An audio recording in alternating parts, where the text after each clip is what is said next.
but it's like almost bringing up children in this way where you're so convinced that you know what's best or right for them.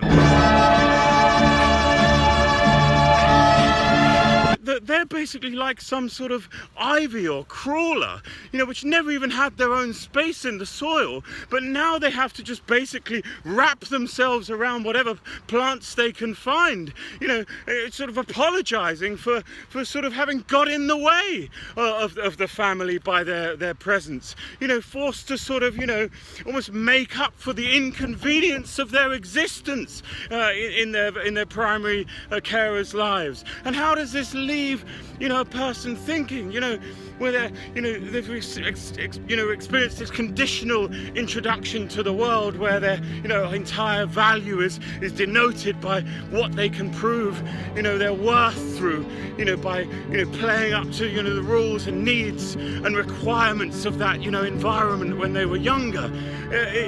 How does that leave someone? Well, it leaves someone exactly in the situation where we see most of society now.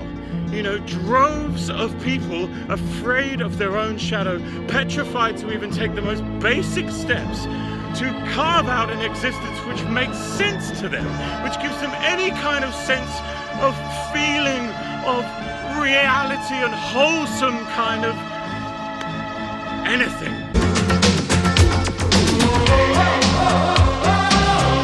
And as much as we may want the best for our children and to bring them into a world where they accomplish, to the best of their abilities, do we really want to be sending them out into the universe looking for love, in the form of who they can prove themselves to, for the other person's benefit, to then be receiving the sort of crumbs, of a sense of validation at the end of it from which to take home, and grant themselves the right to exist. Have a word, son. Which is just a recipe for disaster, for dragging them through, codependent relationships and just an appalling destruction of their self-esteem as they just dissolve into anxiety and stress and a constant fear of the punishment that may await them around the corner when they get things slightly wrong. And the unfortunate reality of this is the tragic self-fulfilling prophecy, where we condemn our children to the very fears of the very outcome which we were hoping to save them from. But the reason and the way in which we did that was by allowing our fears for them, which is based on our own life and our own experience, to sort of permeate through their consciousness and completely corrupt it by placing them in this constant state of hyper over-awareness of the perceptions of other people of them. And that is what denies them their right to their creativity, what locks them in these approval traps, working under bosses who would condemn and judge them in a moment's notice, and which they will accept, and validate, as a sort of a mirror of this kind of corrupted form of love which they've been receiving, forcing them into this constant game of, one day I'll prove to my boss, one day, oh, he's a nice guy, he shouts at me and screams at me every now and then, but he just wants the best for me. He only wants the best for me, doesn't he? Yeah. And we work, tirelessly, when our life falls apart because we're, condemning ourselves with other completely self-deprecating relationships at home and, with new partners, then we just keep blaming ourselves for our inability to cope because we've learned that coping is the means to happiness, dealing with, situations which are put upon us, dealing with environments we never asked for, dealing with treatment which was sold to us in our best interest because supposedly this is what will make us better at being us.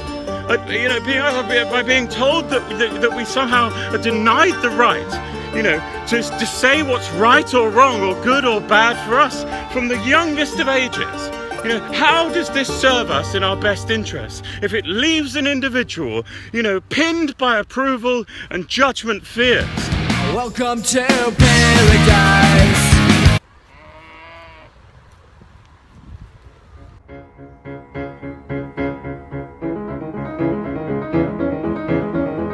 sort of the final nail in the coffin for, you know, accepting that there's this sort of treadmill that you've just sort of placed yourself on, you know, endlessly, is the idea of that moment in the retirement home as you arrive at that place and you're looking back on your life and sort of saying, well, what did it mean, or what did it, you know, who was it for, whatever.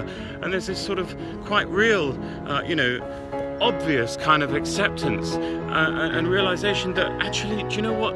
At what point was I the center of the equation?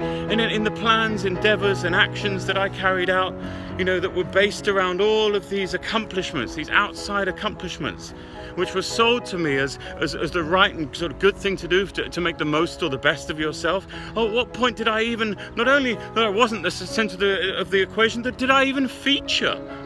You know, to the point of realizing that you were just almost expendable in these endeavors. At what point was pleasure, you know, did I carry things out for the purposes of my own joy, love, and pleasure that wasn't sort of corrupted in some sort of escapist, you know, venting, you know? And as you start to sort of look at these things, it becomes very clear and very obvious that all along there's been another way. And any other alternative would only have led, in reality, all of those that we shared our lives with, to a sort of a neutered, veiled, you know, mildly cynical version of ourselves anyway, you know, who'd failed to fulfill their potential and who had been dogged by fears of others' judgment. And if this is the best, you know, version of a person that we could sort of try to bring up, then we've sadly lost our way. So bloody now look at me, now look what's happened, now look. For the good of the individual, we've denied them their right to feel and love themselves and put themselves first in the truest endeavors of their heart. And if we could bring up children in a way which validates their right to say no as much as we validate their right to say yes, then we will have created a society which is a much, much more loving and caring and forgiving place. Because you cannot be forgiving and caring towards others if you've been taught to condemn yourself.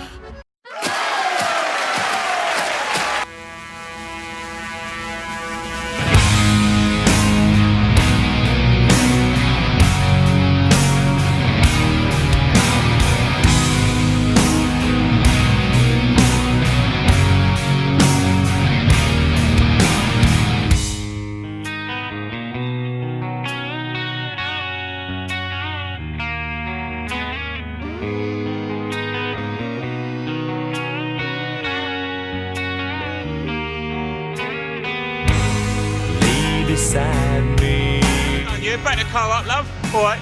tell me what they've done, and speak the words out.